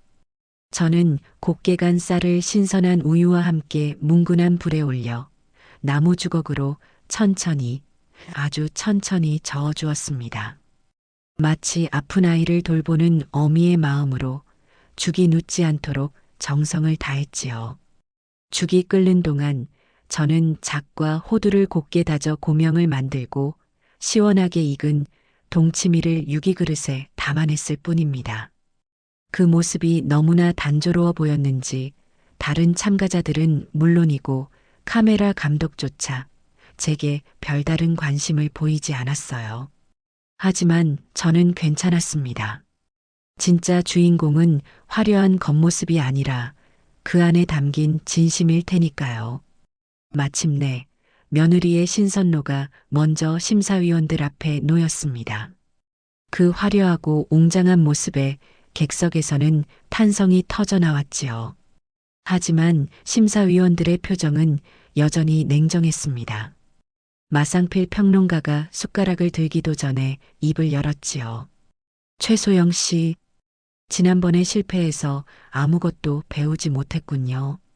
당신은 여전히 본질을 보지 못하고 껍데기에만 집착하고 있습니다. 신선로의 핵심은 무엇입니까? 바로 화합입니다. 각기 다른 재료들이 뜨거운 국물 속에서 하나가 되어 더 깊은 맛을 내는 것, 그것이 바로 신선로의 철학입니다. 그런데 이 요리는 어떻습니까? 모든 재료가 내가 최고다라고 각자 소리를 지르고 있군요. 아름답기는 하지만 그 안에는 아무런 이야기도 감동도 없습니다. 이 차가운 질소 눈은 또 뭡니까? 신선로의 생명은 따뜻한 온기인데 당신은 스스로 그 생명을 얼려버렸어요. 아주 실망스럽습니다. 그의 평가는 이전보다 더욱 차갑고 날카로웠습니다. 며느리는 이제 울지도 못하고 그저 핏기 없는 얼굴로 자리에 서 있을 뿐이었지요. 이어서 제 타락죽이 심사위원들 앞에 놓였습니다. 소박하기 그지없는 모습에 객석은 의아하다는 듯 술렁였습니다. 하지만 죽을 한 숟갈 맛본 심사위원들의 얼굴에 경이로운 빛이 감돌기 시작했습니다. 아무도 말을 하지 않았습니다. 그저 조용히 그리고 경건하게 그릇을 비워낼 뿐이었지요. 모든 그릇이 비워지고 난 뒤 한참의 침묵 끝에 마상필 평론가가 눈을 감은 채 나지막이 입을 열었습니다. 저는 방금 세상에서 가장 완벽한 위로를 받았습니다. 모두가 더하기를 외치며 자신의 요리를 과시할 때 서금자 선생님은 빼기를 통해 우리에게 본질을 이야기하고 계십니다. 쌀의 부드러움과 우유의 고소함, 그 외에는 아무것도 없습니다. 하지만 그 단순함 속에 한 사람의 인생 전체가 담겨 있군요. 이것은 단순한 재해석이 아닙니다. 전통이란 무엇인가에 대한 가장 근원적인 질문이자 가장 완벽한 대답입니다. 시대를 초월하여 사람의 마음을 어루만지는 힘, 그것이 바로 우리가 지켜나가야 할 전통의 진짜 모습일 겁니다. 그날 저는 프로그램 역사상 전무후무한 만장일치 최고점을 기록하며 결승에 진출했습니다. 며느리는 운 좋게도 다른 참가자의 치명적인 실수 덕분에 역대 최저 점수로 간신히 결승행 막차를 탔지요. 결과가 발표되는 순간 며느리는 저를 똑바로 쳐다보았습니다. 그 눈빛 속에는 여전한 분노와 치욕이 담겨 있었지만 저는 그 너머에서 아주 희미하게 흔들리고 있는 어떤 다른 감정을 분명히 보았습니다. 그것은 아마도 거대한 벽 앞에서 한없이 작아진 자기 자신을 발견한 인간의 근원적인 경외심 혹은 존경심 같은 것이었을 겁니다. 그렇게 저와 며느리는 피할 수 없는 마지막 무대에서 외나무 다리의 원수처럼 다시 만나게 된 것입니다. 결승전 전날 밤 저는 서울의 호텔방에서 뜬 눈으로 밤을 지새웠습니다. 낯선 도시의 소음 때문도 푹신한 침대가 불편해서도 아니었어요. 제 인생의 길고 길었던 싸움을 끝내야 하는 마지막 날을 앞두고 수많은 생각들이 파도처럼 밀려와 잠을 이룰 수가 없었습니다. 눈을 감으면 흙먼지를 뒤집어 쓴 채 밭을 갈던 젊은 날의 제 모습이 보였습니다. 갓난아기였던 현수를 업고 새벽별을 보며 논에 나가던 억척스러웠던 시절. 행여나 자식이 굶을세라 제 허리띠를 졸라매면서도 아궁이의 불을 꺼뜨리지 않았던 수많은 밤들. 그리고 먼저 세상을 떠난 남편의 텅 빈 자리를 바라보며 소리 없이 눈물을 삼켜야 했던 외로운 시간들. 제 인생은 어쩌면 한 그릇의 밥을 지어내기 위한 끝없는 싸움의 연속이었을지도 모릅니다. 저는 조용히 자리에서 일어나 창가에 앉았습니다. 창밖으로는 잠들지 않는 도시의 불빛들이 강물처럼 흐르고 있었지요. 저 수많은 불빛 아래에는 또 얼마나 많은 사람들이 각자의 싸움을 벌이며 살아가고 있을까요? 문득 며느리 최소영의 얼굴이 떠올랐습니다. 그 아이 역시 자신만의 방식으로 처절하게 싸우고 있는 것이겠지요. 인정받고 싶어서, 무시당하지 않으려고, 세상의 꼭대기에 서고 싶어서. 방법은 틀렸지만 그 몸부림 자체를 비난할 수만은 없었습니다. 어쩌면 그 아이는 젊은 날의 저와 가장 닮아 있는 사람일지도 모른다는 생각이 들었어요. 저는 가방에서 내일 아침 사용할 제 도구들을 꺼내 하얀 천 위에 가지런히 놓았습니다. 낡은 나무 주걱, 손때 묻은 작은 칼, 그리고 제 모든 것을 걸게 될 꾸덕하게 마른 생선 한 마리. 그것은 요리사의 도구가 아니라 마지막 결전을 앞둔 늙은 장수의 무기처럼 보였습니다. 결전의 날 아침이 밝았습니다. 저는 그 어느 때보다도 정갈하게 몸을 씻고 가장 아끼는 외출복으로 갈아입었습니다.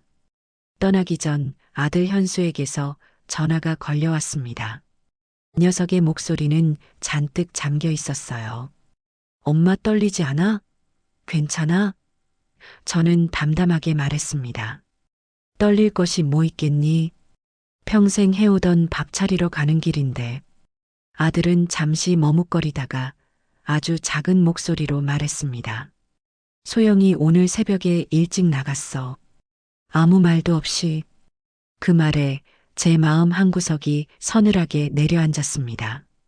그 아이는 대체 어떤 마음으로 이 마지막 전쟁터에 홀로 나선 것일까요? 방송국 대기실의 공기는 그야말로 칼날처럼 날카로웠습니다. 제게는 젊고 싹싹한 여자 막내 작가 한 명이 전담으로 붙어 세심하게 시중을 들어주었지요. 선생님, 뭐 불편하신 건 없으세요? 물이라도 한 잔 가져다 드릴까요? 그 친절이 고마우면서도 한편으로는 이 모든 소란이 빨리 끝나기만을 바랄 뿐이었습니다. 잠시 후 며느리가 대기실로 들어섰습니다. 이전보다 훨씬 더 완벽하게 화장을 하고 가장 비싸 보이는 옷을 차려입은 모습은 마치 싸움터에 나가는 장수처럼 비장해 보였습니다. 하지만 저는 볼 수 있었어요. 그 완벽한 가면 아래에서 위태롭게 흔들리고 있는 그 아이의 여린 영혼을. 우리는 아무 말 없이 대기실의 양쪽 끝에 앉아 서로를 외면했습니다. 무거운 침묵이 우리 사이를 흘렀지요. 저는 보온병에 담아온 따뜻한 보리차를 따라 그 아이에게 조용히 내밀었습니다. 마지막이 될지도 모르는 제 나름의 화해의 손짓이었습니다. 며느리는 제 손을 한번, 제 얼굴을 한번 쳐다보더니 이내 아무 말 없이 고개를 돌려버렸습니다. 그 아이의 등은 세상의 모든 것을 거부하는 단단한 벽처럼 보였습니다. 드디어 결승전의 막이 올랐습니다. 무대 위에 선 저와 며느리에게 수만 개의 조명이 별빛처럼 쏟아졌습니다. 방청석을 가득 메운 관객들의 함성 소리가 제 심장을 울렸지요. 특별심사위원으로 다시 초대된 마상필 평론가는 마이크를 잡고 결승전의 시작을 알렸습니다. 오늘 이 자리에서 우리는 두 명의 요리사를 만납니다. 한 명은 최첨단의 기술과 화려함으로 무장한 현대 요리의 총아, 다른 한 명은 시간과 자연의 지혜를 담아내는 전통의 수호자입니다. 오늘 저희 심사위원들은 단순히 맛있는 요리가 아니라 여러분의 인생과 철학이 담긴 위대한 한 그릇을 기다리겠습니다. MC는 결승전의 마지막 주제를 발표했습니다. 내 인생 최고의 밥상. 그 주제가 발표되는 순간 저는 제 운명을 직감했습니다. 모든 것은 결국 시작되었던 그 자리로 돌아오게 되어 있었던 것입니다. 요리가 시작되었습니다. 며느리는 마치 로봇처럼 한치의 오차도 없이 움직이기 시작했습니다. 최고 등급의 한우 안심을 완벽한 온도로 시어링하고 수십 겹으로 이루어진 감자 밀푀유를 오븐에 굽고 고추장을 해체해서 만든 붉은 소스를 접시 위에 예술작품처럼 그려냈습니다. 그 모든 과정은 완벽하고 흠잡을 데가 없었지만 어딘지 모르게 차갑고 공허해 보였어요. 요리가 진행되는 동안 무대 뒤 대형 화면에는 며느리의 이야기가 담긴 영상이 흘러나왔습니다.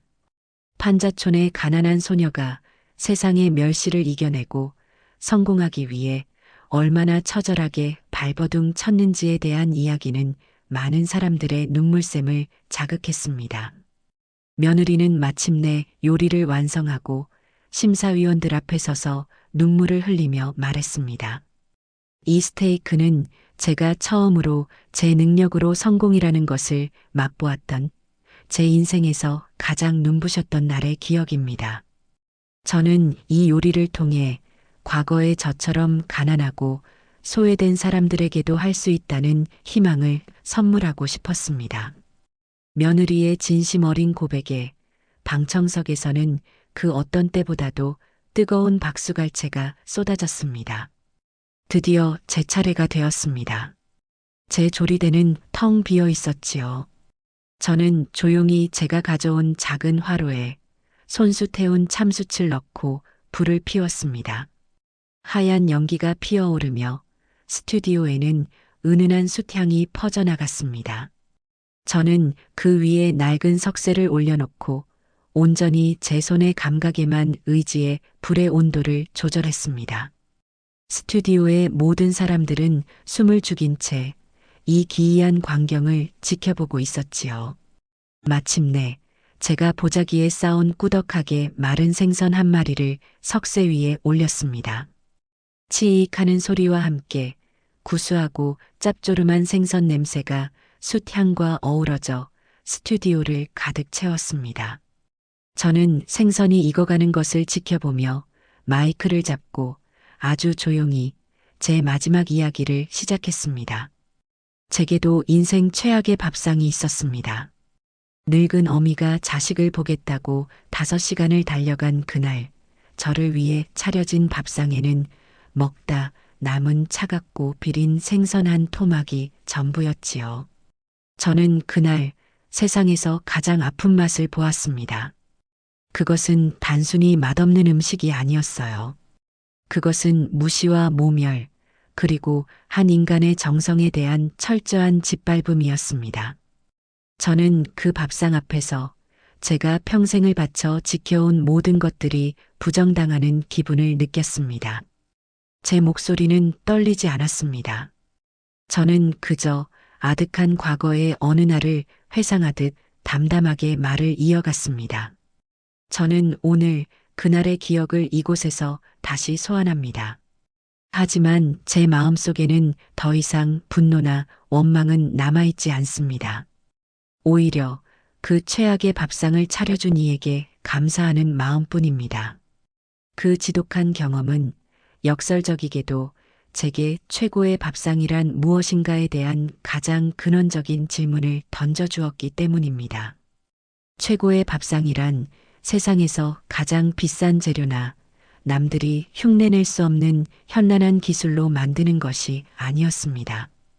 최고의 밥상은 바로 마음으로 차리는 것이었습니다.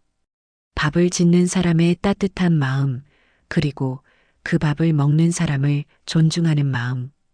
그 마음과 마음이 만날 때 비로소 한 그릇의 밥은 이 세상 그 어떤 진수성찬보다도 위대한 음식이 되는 것이지요. 저는 가장 완벽하게 구워진 생선을 접시에 담고 갓 지어 김이 모락모락 나는 흰쌀밥 한 공기와 제가 직접 담근 잘 익은 김치 몇 조각을 곁들여 심사위원들 앞에 내놓았습니다. 그리고 마지막으로 무대 저편에 서 있는 며느리를 처음으로 똑바로 쳐다보며 말했습니다.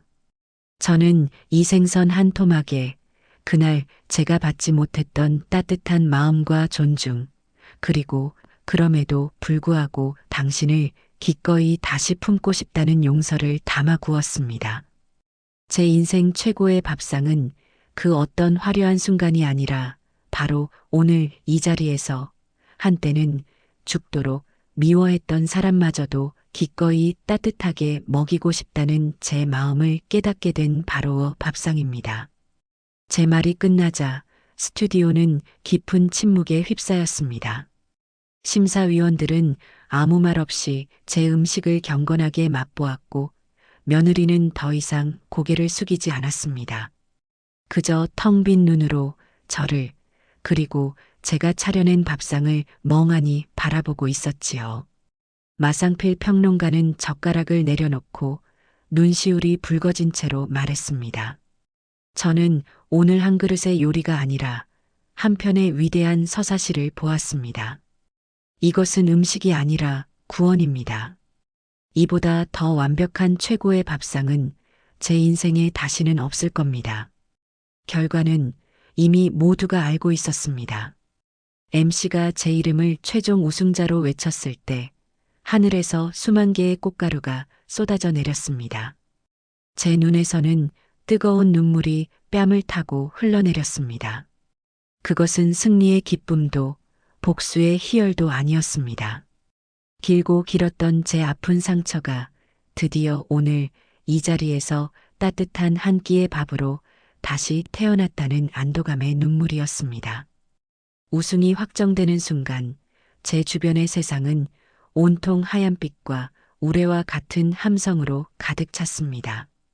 천장에서 쏟아져 내리는 꽃가루는 마치 한겨울의 폭설 같았고 귀가 먹먹할 정도로 터져나오는 음악 소리와 사람들의 함성은 현실감을 잃게 만들었지요. 눈앞에서는 수십 개의 카메라 플래시가 쉴 새 없이 터져나와 저는 잠시 눈을 뜰 수조차 없었습니다. 그 혼돈의 한가운데에서 저는 마치 홀로 멈춰버린 섬처럼 우두커니 서 있었습니다. 바로 그때였습니다. 익숙한 그림자가 인파를 헤치고 제게로 달려와 와락 저를 껴안았습니다. 아들 현수였습니다. 녀석은 제 어깨에 얼굴을 묻은 채 어린아이가 서러움에 북받쳐 울듯 엉엉 소리 내어 울었습니다. 엄마 미안해. 내가 너무 한심했어. 그리고 고마워. 정말 고마워. 엄마 녀석의 뜨거운 눈물이 제 어깨를 적셨습니다.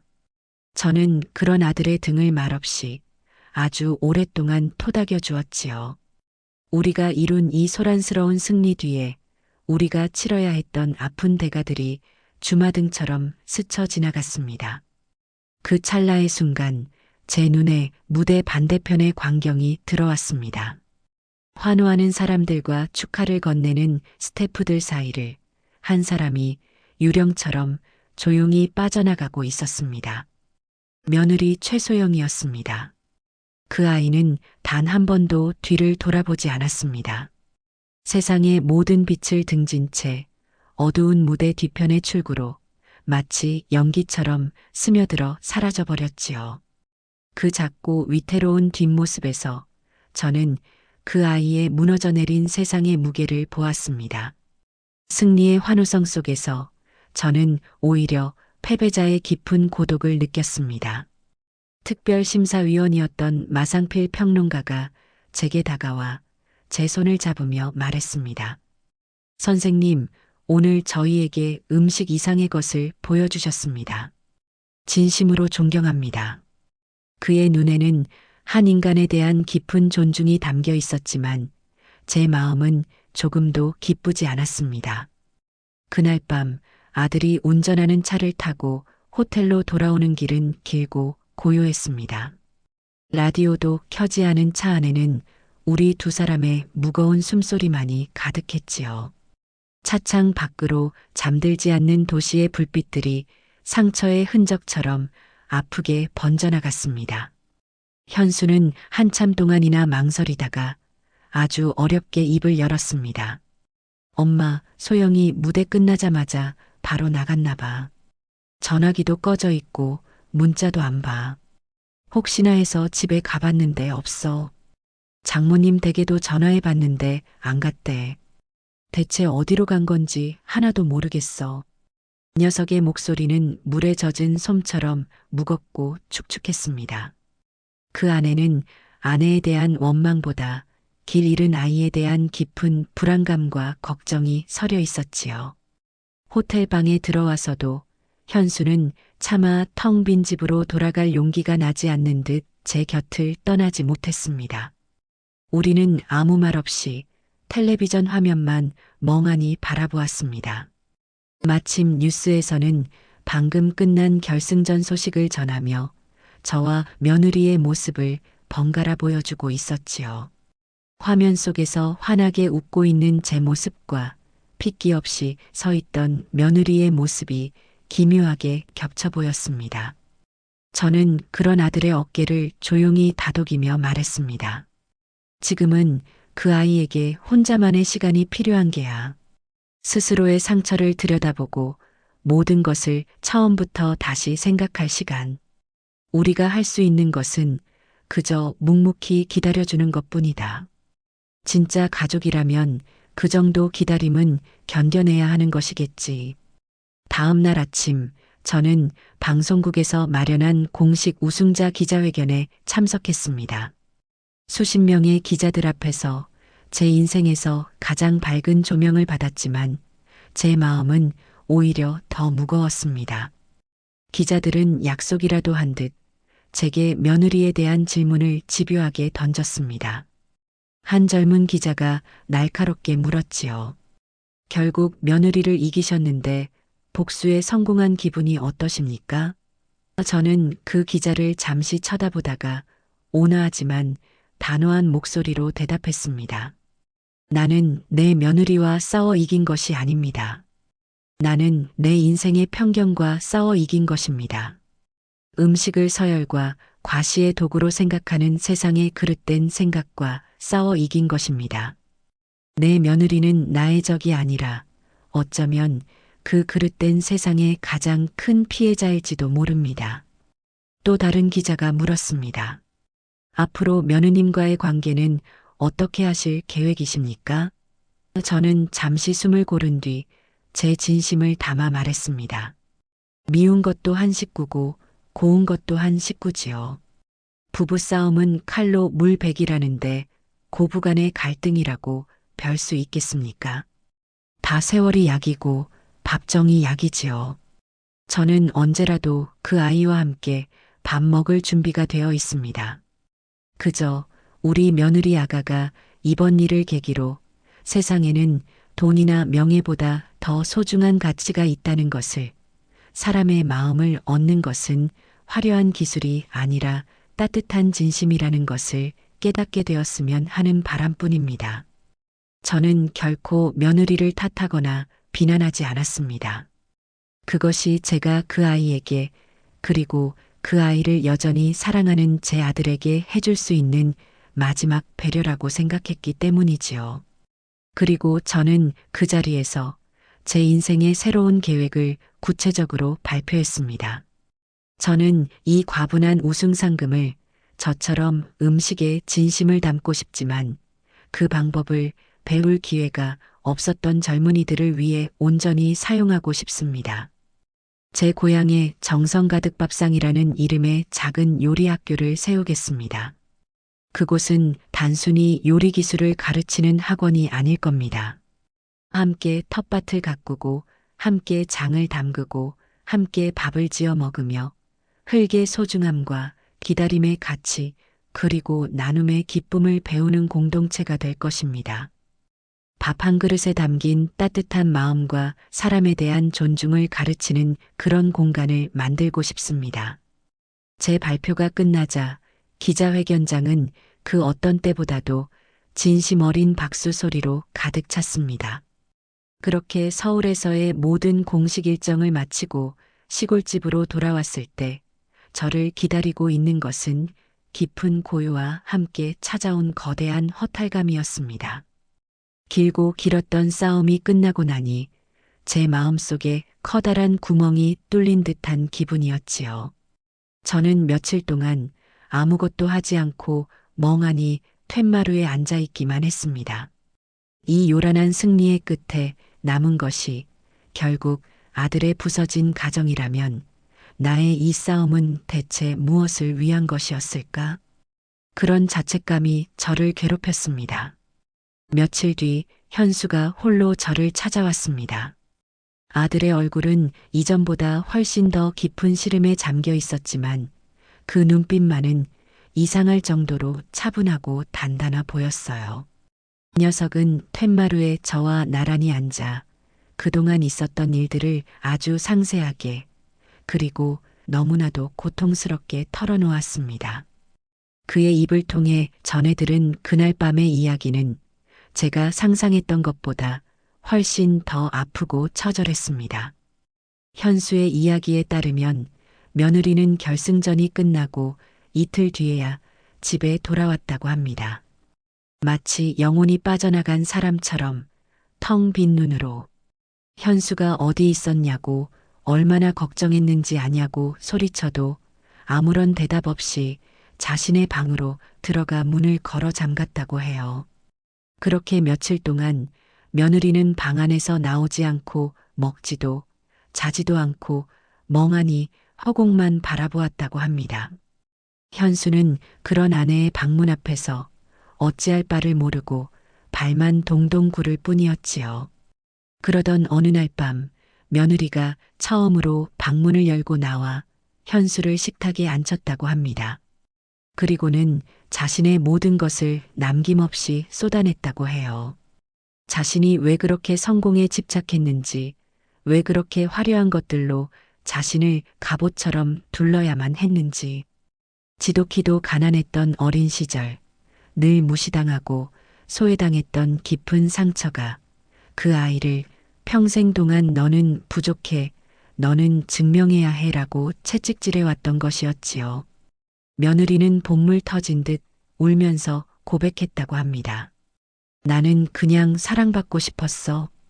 더 이상 무시당하는 내가 아니라 모두가 우러러보는 내가 되어서 당신에게도 세상에게도 사랑받고 싶었어.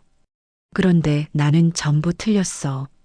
내가 평생을 바쳐 쌓아 올린 그 모든 것이 당신 어머니의 그 따뜻한 밥 한 그릇 앞에서 먼지처럼 아무것도 아닌 것이 되어버렸어. 나 이제 어떻게 살아야 할지, 무엇을 믿고 살아야 할지 정말 하나도 모르겠어. 그 처절한 고백 앞에서 현수는 처음으로 가장으로서의 무게를 짊어지기로 결심했다고 합니다. 이 녀석은 우는 아내를 가만히 안아주며 아주 단호하게 그리고 세상에서 가장 슬픈 목소리로 말했다고 해요. 소영아, 당신 말이 맞아. 당신은 틀렸어. 하지만 그건 당신이 부족하거나 능력이 없어서가 아니야. 당신은 단 한 번도 자기 자신을 온전히 사랑해 준 적이 없었어. 항상 다른 사람의 시선이라는 감옥 속에서 상처받은 어린아이를 채찍질하면서 자신을 증명하기 위해서만 살아왔잖아. 당신이 엄마에게 한 짓, 그리고 그 지독한 경쟁 속에서 당신 자신에게 한 짓, 그 모든 것이 결국은 자기 자신을 아끼지 않았기 때문에 벌어진 일이야. 나는 더 이상 당신과 엄마 사이에서 비겁하게 숨지 않을 거야. 나는 이제 당신의 남편으로서 당신을 지켜주고 싶어. 그러기 위해서 우리 잠시 떨어져서 각자의 시간을 갖자. 당신에게도 그리고 나에게도 남을 위해서가 아니라 온전히 자기 자신을 돌아보고 사랑하는 법을 배울 시간이 필요해. 나는 여기서 당신을 기다릴게. 당신이 진짜 당신의 모습으로 돌아올 때까지. 그 말을 끝으로 며느리는 아무런 대답 없이 작은 가방 하나만 챙겨 들고 집을 나섰다고 합니다. 어디로 가는지, 언제 돌아올 것인지 아무런 약속도 없이 현수는 그 텅 빈 집을 홀로 지키며 아내가 떠난 자리를 매일 쓸고 닦으며 그렇게 자신의 방식으로 아내를 기다리고 있었습니다. 저는 그런 아들의 이야기를 들으며 가슴이 미어지는 듯한 아픔을 느꼈습니다. 제가 시작한 이 싸움이 결국은 두 아이 모두에게 이토록 깊은 상처를 남긴 것만 같아 죄책감이 들었지요. 하지만 저는 알고 있었습니다. 이것은 끝이 아니라 고통을 동반한 새로운 시작이라는 것을. 진정한 사랑과 이해는 이처럼 가장 아픈 상처를 마주하고 나서야 비로소 싹트는 법이니까요. 그날 이후 저는 제 모든 슬픔과 걱정을 뒤로하고 제 새로운 꿈을 실현시키는 데에만 온전히 매달렸습니다. 동네 사람들과 힘을 합쳐 마을 어귀에 버려져 있던 잡초가 무성하고 기둥이 썩어가던 낡은 한옥을 고치기 시작했지요. 페인트 칠을 하고 썩은 석가래를 갈고 마당의 잡초를 뽑아내고 그 자리에 작은 텃밭을 일구었습니다. 그리고 그곳에 제 서툰 글씨체로 정성 가득 밥상이라는 이름의 간판을 내걸었지요. 그렇게 폐허 속에서 저의 새로운 인생이, 그리고 우리 가족의 새로운 이야기가 아주 조용하고 느리게 다시 시작되고 있었습니다. 시간은 덧없이 흘러 시골 들녘이 황금빛으로 물드는 가을이 두 번이나 지나갔습니다. 제가 세운 작은 요리학교 정성 가득 밥상은 어느새 동네의 사랑방이자 멀리 도시에서도 사람들이 찾아오는 작은 명소가 되어 있었지요. 낡은 한옥을 고쳐 만든 학교는 언제나 구수한 밥 냄새와 아이들의 웃음소리로 가득했습니다. 저는 이른 아침이면 읍내 시장에 나가 가장 신선한 재료를 고르고 낮에는 요리사를 꿈꾸는 젊은 학생들에게 제가 평생을 바쳐 터득한 손맛의 비밀을 가르쳐 주었습니다. 저녁이면 동네 아이들을 불러 모아 우리가 함께 텃밭에서 기른 채소로 저녁을 지어 먹었지요. 그 소박하고 평온한 일상 속에서 저는 제 인생의 가장 큰 행복을 느끼고 있었습니다.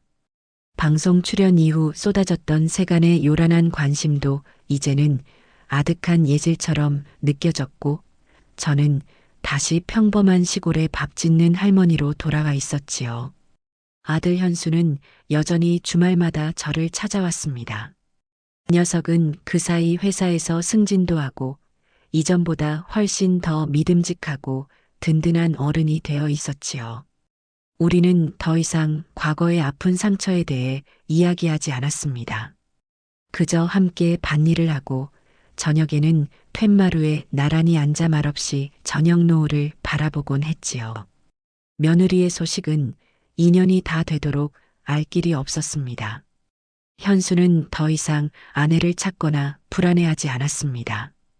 그저 언젠가는 돌아올 사람이라는 것을 믿는 듯 묵묵히 자신의 삶을 살아가며 아내의 빈자리를 지키고 있었지요. 그 깊고 단단한 기다림을 저는 말없이 곁에서 응원해 줄 뿐이었습니다. 그러던 어느 늦가을 오후였습니다. 그날은 유독 하늘이 높고 햇살이 따사로웠지요. 저는 학생들과 함께 마당에서 내년에 쓸 메주를 쓰기 위해 커다란 가마솥에 콩을 삶고 있었습니다. 한참 구수한 콩 익는 냄새가 온 마을에 퍼져나가고 있을 때였어요. 학교의 낡은 쌀이 문이 아주 조심스럽게 삐걱 소리를 내며 열렸습니다. 고개를 들어보니 그곳에 한 여인이 서 있었습니다.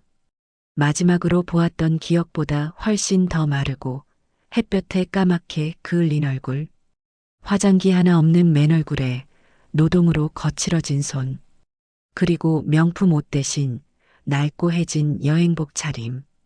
바로 제 며느리 최소영이었습니다. 그 아이는 마치 길 잃은 나그네처럼 텅 빈 눈으로 저를, 그리고 이 평화로운 풍경을 하염없이 바라보고 있었지요. 저는 아무 말 없이 하던 일을 계속했습니다. 콩을 젓던 나무 주걱을 잠시도 멈추지 않았지요. 저를 도와주던 학생들과 동네 사람들도 모두 숨을 죽인 채 이 예고 없는 방문객과 저를 번갈아 쳐다볼 뿐이었습니다. 시간은 마치 정지된 듯 느리고 무겁게 흘러갔습니다. 마침내 며느리가 아주 작은 목소리로, 갈라진 목소리로 저를 불렀습니다. 어머니.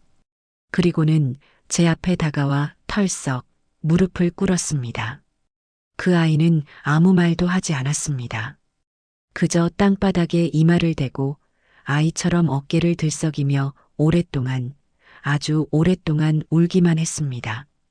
그 울음 속에는 지난 2년간의 회한과 고통, 그리고 뒤늦은 깨달음이 모두 담겨 있었지요.